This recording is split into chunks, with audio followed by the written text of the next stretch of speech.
Meu nome é Tião Rocha, né? O apelido é Sebastião, ninguém me chama pelo apelido. Eu sou antropólogo por formação acadêmica, educador popular por opção política, folclorista por necessidade, mineiro por sorte e atleticano por sina. Todo mundo tem um defeito grave na vida e esse é um dos que eu tenho. E eu sou idealizador e fundador do Centro Popular de Cultura e Desenvolvimento, CPCD, que é uma instituição de aprendizagem que tem 33 anos de existência, a qual eu me dedico, né? Que nem banco 30 horas, integralmente, inclusive aos fins de semana. E o CPCD surgiu não como uma instituição, uma ONG para trabalhar com criança pobre, para resolver problemas, trabalhar com gente carente, fazer filantropia, nada disso. Surgiu como uma necessidade minha, pessoal, né? As minhas inquietudes. Eu era professor, eu fui professor a minha vida, uma boa parte dela, dei aula em todos os níveis, ginásio, colegial, terceiro grau, né? Depois eu fui para a universidade, fui dar aula na graduação, dei aula no mestrado, dei aula no doutorado, eu dei muita aula durante muito tempo. E um belo dia eu era professor na Universidade Federal de Ouro Preto, eu tive uma coisa, né, que os americanos chamam de insight, mas nós mineiros chamamos de clarão mesmo, né? Eu tive um clarão e eu cheguei na universidade no dia seguinte e falei, chega, eu não quero ser mais professor. Aí os meus colegas falaram assim, o que aconteceu? Aconteceu que a partir de hoje eu quero ser educador. Eles falaram, pô, mas é a mesma coisa, professor e educador são sinônimos, ganham o mesmo salário, né? É a mesma merreca. Eu falei, não, são coisas diferentes. Demorei para descobrir, mas descobri que são diferentes. Qual que é a diferença? Eu falei, a diferença é que o professor é aquele que ensina, o educador é aquele que aprende. Eu acho, né, que eu estou passando a hora de sair desse lugar, que é o lugar da ensinagem, e ir para a aprendizagem. Não é por nada não, mas eu acho que a universidade, essa aqui principalmente, precisava fazer isso urgentemente. Porque nós estamos aqui fechados das quatro paredes, aqui não entra oxigênio. O único assunto que é recorrente aqui é eu te cito e tu me citas. No final do ano vai sair mais uma tese, que ninguém lê, obviamente, porque ninguém tem mais paciente para ler nas nossas teses. E nós vamos levando isso aqui na galega, né? E aí eu comecei a falar disso no departamento, no colegiado, na congregação, na reitoria, no conselho. E eu percebi, né, que esse assunto não era interessante na universidade. Um dia caiu a ficha, eu percebi que a universidade não queria educadores, ela queria professores. Ela não queria aprender, só queria ensinar. Eu falei que quem está errado sou eu. Aí eu fui ao lugar certo, que chama-se departamento pessoal. E falei para o chefe do departamento que eu queria sair. Ele falou, mas você não pode. Eu falei, por que eu não posso? Porque eu sou um professor de uma universidade federal, estado, concursado, etc, etc. Nenhum professor nunca pediu demissão daqui. Eu falei, mas companheiro, como é que a gente faz para sair daqui então? Ele falou, só com o pé na cova. E eu falei, antes? Ele falou, antes não tem jeito, porque não tem nem aqui o formulário para a gente mandar para o MEC, a gente não tem esse costume. Eu falei, se é uma questão de formulário, vou fazer um aqui agora. Foi um prazer conhecê-los, foi bom enquanto durou, foi bacana, etc. Fui. Isso tem 35 anos. Né? E saí e falei, bom, o que é, né, ser um educador? O que é ser um aprendiz?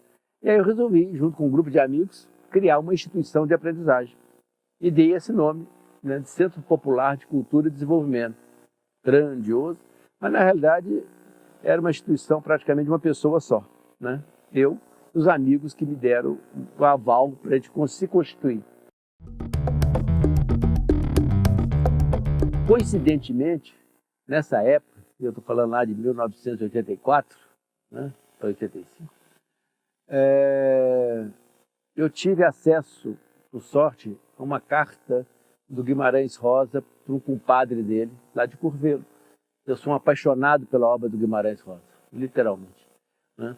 E o Guimarães escrevia para o seu compadre, né, que ele iria, foi convidado a ir a Curvelo, ele estava se desculpando que não podia, e ele dizia assim em determinado momento, eu adoraria ir, irmão, o senhor sabe, meu compadre, que Curvelo é a cidade capital da minha literatura. E continua a carta. Eu falei, opa, né, se existe uma capital da literatura rosiana, eu quero mudar para lá, né? Eu quero morar lá. Né? E eu acho isso fantástico. Né? E aí eu fui para Curvelo, né? está aqui a 170 quilômetros de Belo Horizonte, na entrada do sertão, né? E eu fui atrás dos personagens do Guimarães, né? E claro que eu não os encontrei, né? Infelizmente, peguei, né, um requisitos, mas tive sorte de conhecer o Manuelzão, que ainda morava lá em André Quissé, né? Mas o que eu mais encontrava em Curvelo, nas minhas andanças, né, pela roça, pela periferia, pelos, né, rodoviária, mercado, né? Mas o que eu via era criança, era menino, menino demais. Eu falei, gente, da onde é que sai tanto menino aqui nesse sertão? Tem gente menino demais, né? E tem menino demais e escola de menos, né? Eles falaram, não, aqui tem menino demais aqui por causa do piqui. Eu falei, o que o piqui tem a ver com isso? Eles falaram, o piqui é estimulante, afrodisíaco e tal. Depois eu percebi que não era só por isso, né? É uma questão ambiental. Se você não desmatar o cerrado, né, e o piqui der 3 safras no ano, a população tende a aumentar 3 vezes, né? Porque para catar piqui você tem que ir por meio do mato, né? Entre idas e vindas, 9 meses depois, apareciam os piquizinhos. Eu falei, bom, da onde veio os meninos, eu estou sabendo. Eu quero saber para onde eles vão, porque não há escolas para tanto menino. E quando há escola, né, os meninos não frequentam ou não permanecem. Entraram para estudar 4 anos e ficam lá 6 meses, menos de 1 ano. E aquilo começou a me angustiar muito. E um dia eu estava num programa na rádio da cidade, na Rádio Clube, né? Eu levantei uma questão, né? Será que é possível fazer educação sem escola? Será que é possível a gente fazer boa educação, por exemplo, debaixo de um pé de manga? Eu vejo tantas aqui. Aí no final do programa a repórter, a jornalista me perguntou, e a resposta? Eu falei, eu não sei, mas se os seus ouvintes quiserem me ajudar. E aí eu marquei uma reunião. Compareceram 26 pessoas. Por que vocês vieram? Eu vi o programa no rádio. O que você faz? Não, eu sou estudante, sou professora, estou aposentado. Não, eu estou à toa mesmo. Eu vim aqui para saber que história é essa. Então nós sentamos, era para ser uma tarde, né? E nós passamos muitas tardes. Ficamos quase um mês conversando, né? E eu percebia que aqueles 26, quando a gente falava, né, dessa possibilidade de educação sem escola, a gente não conseguia falar de futuros, a gente não conseguia anunciar como deveria ser. Mas a gente falava muito bem, refletia muito praticamente como não deveria ter sido com cada um da gente que vivia uma experiência de escolarização. Então, ao final daqueles dias, eu juntei tudo que eu tinha aprendido, né? Fiz um sumo e coloquei numa folha de cartolina. E quando eu terminei de escrever, eu percebi que eu não tinha nenhuma visão de futuro. Eu tinha uma reflexão razoável sobre o passado. Eu não tinha nenhum objetivo para propor, mas eu tinha uma lista de coisas que não deveriam ter sido alcançadas. Eu os transformei nos não objetivos da educação. O que nós não queremos que aconteça com os filhos dos outros, que já aconteceu conosco. E aquele documento serviu de referência nessa síntese dessa conversa. Estão lá coisas, pérolas, né? Coisas, por exemplo, que eu ouvi, né? Outros disseram, mas uma delas é que eu ouvi no início do ano letivo, em Ouro Preto, a diretora da escola, né, onde eu fui matricular minha filha, ela começou o discurso assim, bem-vindos, né? As crianças são como uma página em branco, onde devemos escrever um belo livro. Eu falei, meu Deus, onde é que a porta é de saída, né? Uma diretora de escola considera uma criança de 7 anos página em branco, ela não entende nada de criança, né? É um livro, a sabedoria, a vivência, 7 anos de praia, 7 anos de vida. Então aquilo virou um não objetivo educacional, né? Outro é pensar, né, que a criança é um adulto que não cresceu ainda, ou achar que os nossos conhecimentos são os únicos verdadeiros, pensar a escola como lugar onde se entra, mas não se aprende. E aí acabou aquele momento, eu rodei, né, aqueles não objetivos no mimeógrafo, daqueles a álcool que suja a mão da gente de tinta roxa, mandei para várias pessoas, amigos, conhecidos, a maioria não respondeu, né, receberam. Mas um dia eu recebi um telefonema de São Paulo, era o diretor-geral da Fundação Kellogg, na América Latina, o Dr. Marcos Kício. Falou, olha, meu senhor, recebi aqui um projeto, mas é um projeto muito estranho. Eu falei, estranho é esse senhor me chamar, porque eu não o conhecia. Ele falou, eu recebi, mas é um projeto que tem não objetivos. A nossa fundação é uma fundação muito séria, a gente apoia projetos que têm objetivos muito claros, né? Se eu for apoiar um projeto como o do senhor, né, tem não objetivo, o senhor vai ter não financiamento. Aí eu falei, eu entendi a jogada dele. Falei, mas se o senhor me apoiar, o senhor vai ter não resultados. O que você vai fazer aí? Eu falei, desaprender, não cair na vala, não reproduzir a mesmice. Ele falou, então faz o seguinte, eu vou abrir aqui na fundação um banco de ideias exóticas. O senhor vai ser o primeiro. Tá? Eu falei, muito obrigado. Então faz o seguinte, o dia que você tiver aprendido alguma coisa, você vem a São Paulo, se você convencer a minha diretoria, né? Quem sabe a gente pode, né, apoiá-lo. Por enquanto você está no cantinho das ideias exóticas. Aí eu falei, né? Achei muito bom, muito obrigado. Juntei os 26, falei, tem um cara em São Paulo nos provocando. Vocês topam ir para o campo? O que a gente vai fazer? Falei, o que a gente não vai fazer? Então a gente criou uma experiência, os 26 divididos em duplas, para trabalhar juntos. Não era para programar, planejar, não, era para se policiar. É para um tomar conta do outro, para não cair na vala. Qual que era o esquema? Se nós não fizermos isso que a gente escreveu, dos não objetivos, o resto é lucro. Nós não sabemos o que vamos fazer, sabemos que não mais podemos fazer. E aí nos dividimos, né? E fomos para os bairros, atrás das crianças, zona rural, periferia, juntava a meninada toda, né? Que estava na rua, né? E a maioria não frequentava escola, e começamos a trabalhar com eles, né? E era essa experiência, né? Foi fundamental, porque a gente ia de manhã, né, ou de tarde e tal, e no final de noite a gente se reunia, todos os dias, para falar do acontecido, né? Guimarães Rosa, né? Perseguia o acontecido, a gente corria atrás das coisas que estão acontecendo. E aí a gente ia discutindo, refletindo, né, que momento que a gente caiu na vala, que momento que a gente, né, tinha, que tinha de comum, e essa conversa era interminável, todo dia. E aí a gente foi sistematizando esses pequenos nadas, essas pequenas coisas. Então a gente percebeu o seguinte, entre as muitas coisas que aconteceram, né, que a gente chegava junto com os meninos, né, de várias idades, sentava numa roda redonda, de tal forma que todos se vissem, e perguntava para eles, o que vocês gostariam de estudar ou de aprender? O que a gente poderia fazer juntos? E aparecia 10, 15 assuntos. Aí o nosso pessoal falava assim, opa, é assunto demais. Vamos fazer uma escolha, vamos escolher 3 para a gente dar conta e fazer uma eleição. 3 assuntos. Quando fazia a eleição, todo mundo votava, escolhia, trabalhava os 3. Ótimo. Um dia, 2 dias, no terceiro dia, a gente percebeu que nós começamos a perder meninos. Os meninos começaram a sair da roda. E aí nós falamos, opa, isso aqui virou escola, um lugar onde se entra, mas não se permanece. E aí nós fomos atrás desses meninos. Por que você saiu da roda? Eles falaram assim, porque lá a gente só perde. Tem uma semana que eu estou propondo um assunto, na hora da roda eu perco, na hora da votação. Eu falei, opa, então nós não podemos perder criança. Para não perder criança, nós não podemos fazer a eleição, né? Porque todo processo seletivo é um processo de classificação, é seletivo, né? Maioria, minoria, mas um que só perde, um dia ele vai sair, vou caçar minha turma, né? Aonde eu posso. E aí a gente percebeu, então não vamos fazer mais eleição. Você tem 15 assuntos, nós vamos estudar os 15 assuntos. O que a gente faz? Né? O que é prioridade? E aí a gente começou, né, a seguir essa pauta.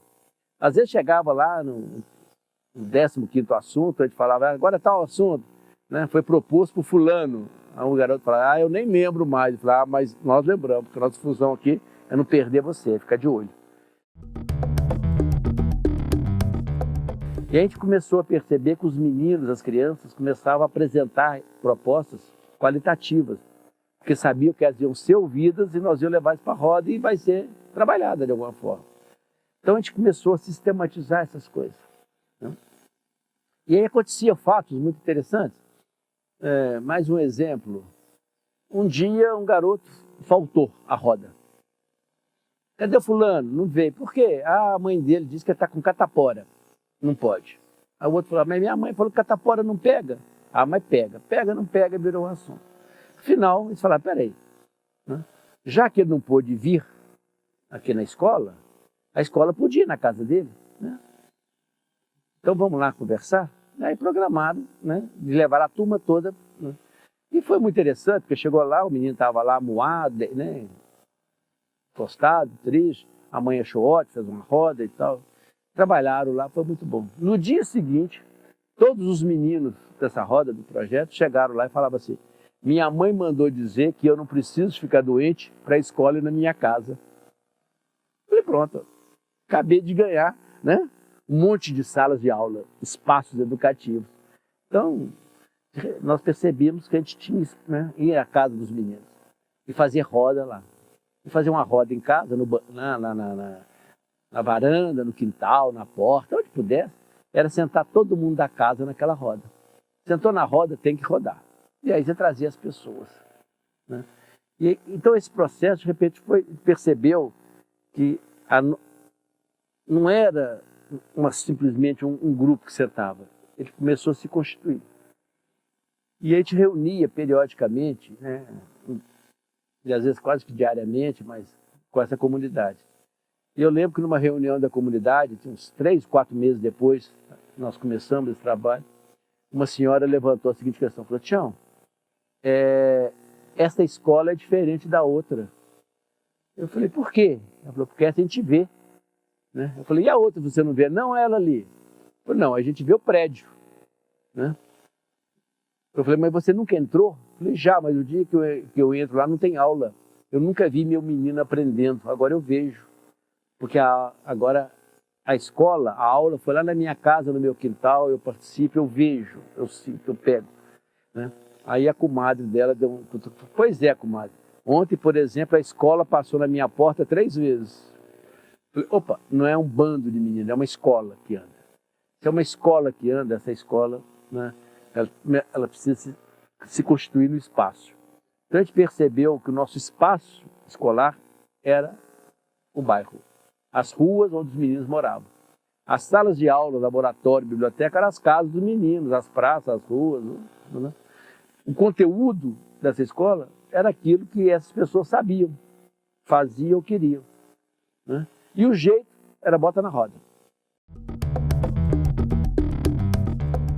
Uns 10 meses depois, eu fui a São Paulo tentar com a diretoria daquela.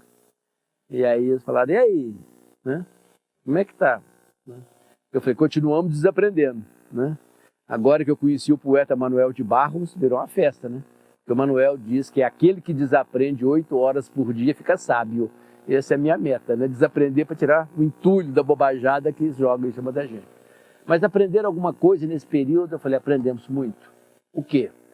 Aprendemos, né, e respondemos a nossa pergunta que é possível sim fazer educação sem escola. Aprendemos que é possível sim fazer boa educação debaixo do pé de manga. Mas aprendemos mais ainda que é impossível fazer boa educação se nós não tivermos bons educadores. Só os bons educadores produzem a boa educação. Os maus educadores produzem caca educacional. E o que mais vocês aprenderam? Aprendemos que educação e escolarização são coisas diferentes. Educação é um fim, escola é um meio. E que educação, para que haja educação, são necessárias 2 coisas, né? Primeiro, não existe educação no singular. Para que haja qualquer processo para ser chamado de educativo, ele tem que ser no plural, né? Plural significa mais de um. Educação precisa de no mínimo 2 pessoas.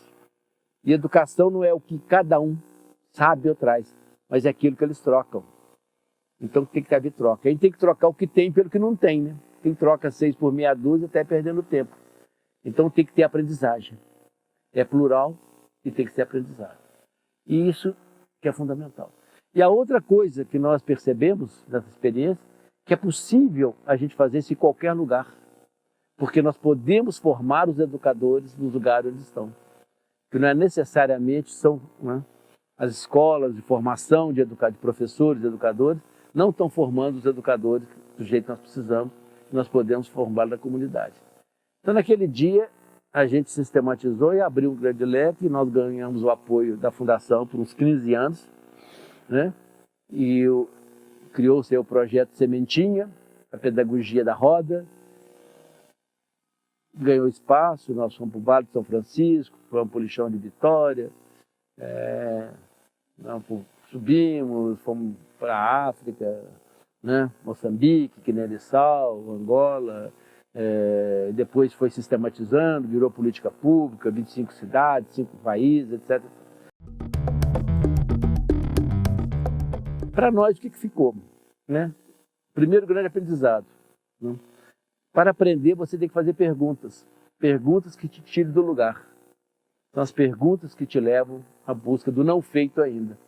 Então, esses meninos, né, que a gente tinha meninos variados, mas a maior parte dos meninos do Sementinho eram de 4, 5, 6 anos. Então, depois de 2, 3 anos, eles iam para a escola normal, ensino fundamental. E eles começaram a ir para a escola, fundamental, escola pública, iam lá e voltavam. Ah, eu não quero ir lá mais, eu quero ficar aqui. Não, mas agora é hora de lá, você tem 7 anos, tem que estudar lá. Eu falei, mas lá eu não quero não, por que você não quer ficar lá? Lá a gente só fica sentado, lá a gente não pode conversar, lá tem que só ficar escrevendo, lá a gente não faz roda, lá a gente não anda, né? Lá a gente não faz nada que a gente quer, só faz o que eles querem. E aí a gente percebeu que nós criamos um problema.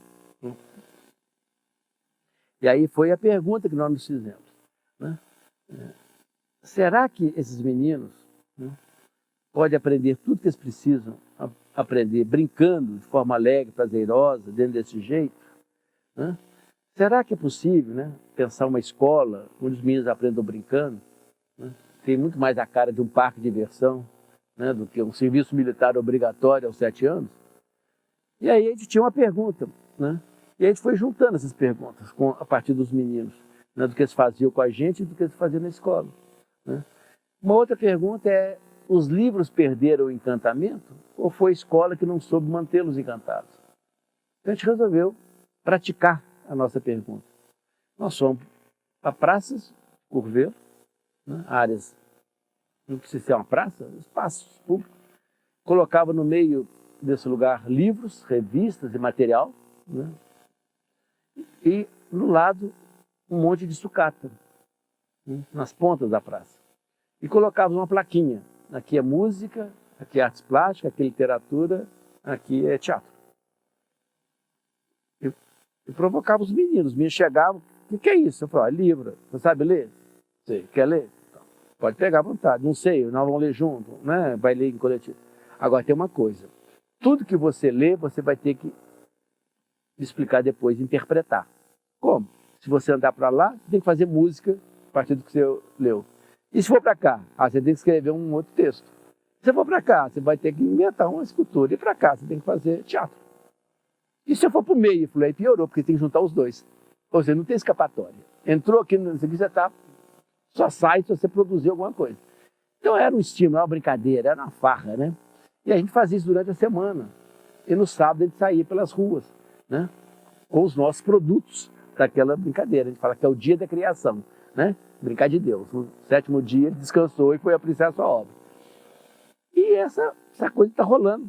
A gente chamava isso livro e companhia. Um dia umas diretoras de escola passaram lá e viram os meninos lá. Falaram, mas esse menino estuda na minha escola.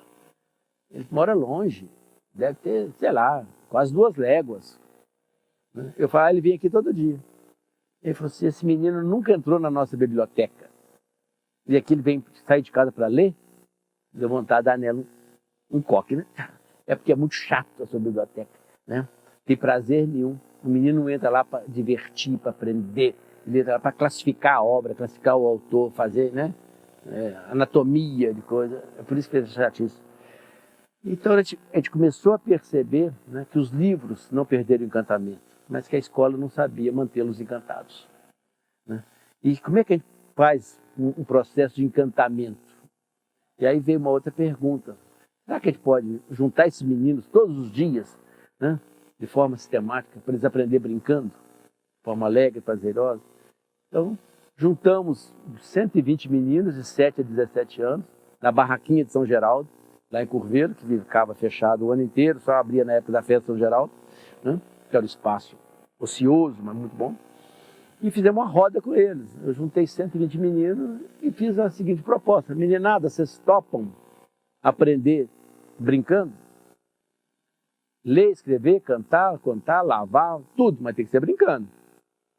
Claro que eles toparam, né? Perguntar para um menino se ele quer brincar é igual perguntar para um passarinho se ele quer voar. Todos querem. Aí um gaiato virou para mim e falou assim, cadê os brinquedos para a gente brincar então? Eu falei, eu não tenho. Como é que a gente brinca sem brinquedo? Eu falei, essa é a questão. Vamos fazer uma aposta?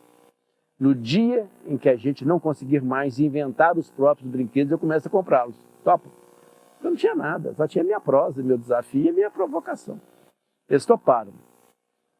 Então, onde é que nós vamos buscar o nosso material? Ué, onde ele está disponível. Ele está disponível no lixo, no descarte, na rua. Então a gente, sem nenhum discurso ambientalista de reciclagem, nós saímos coletores de lixo, do lixo que nos interessava. Juntava esse material todo, fazia nosso depósito de sucata, que é a nossa matéria-prima, e de lá nós começávamos a inventar, brincar, de fazer coisas. Né? E tudo funcionava. Juntamos a pedagogia da roda, né, com o brinquedo, né, do mesmo jeito.